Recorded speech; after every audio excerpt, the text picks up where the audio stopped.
तको जी गुजर खान की हालत, लाशां ते नमाशां पई गई, ये सारे ने कबूतर। अस्सलाम वालेकुम जी। ये देखें जी, पिंडी में भी जो है ना तूफान आया हुआ है।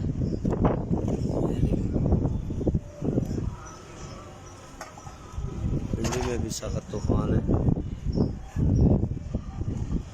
पिंडी, इस्लामाबाद में सब जगह तूफान है भाईजान। ये देखें,